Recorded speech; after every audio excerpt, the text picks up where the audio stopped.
আজকে অনেক দিন পরে ছাদে আসলাম। এই যে দেখেন, ছাদে এসে দেখলাম যে এই যে বোম্বাই মরিচ, এই যে এখানে এই যে দেখলাম বোম্বাই মরিচ। এর জন্য ভাবলাম যে আপনাদের দেখায়। এই মরিচগুলো অনেক সুন্দর এবং এই মরিচের ফ্লেভারও অনেক ভালো। আর একটা জিনিস হলো এই যে এইটা হলো আপনার ক্যাপসিকাম গাছ।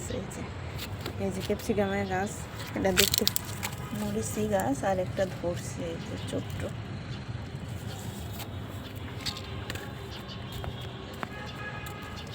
লেবু, এটার মধ্যে অনেক লেবু। এটা মনে হয় ওই পাশে ছিল, এটা মনে হয় এখানে আনছে যে অনেক লেবু ধরছে। এই যে দেখেন, আর এখন তো লেবুর সিজন। এই যে তো পেঁপে গাছটা হয়েছে, এটা ফুল আসে, এটা মাথা কাইটা দিলেও ধরতো। এটা লেবু ইয়াগুলা পেঁপেগুলা মাথা কাইটা দিলে ধরতো। এরকম গাছ হইলে মাথা কাইটে দিতে হয়। লেবুর ধরে অনেক সুন্দর।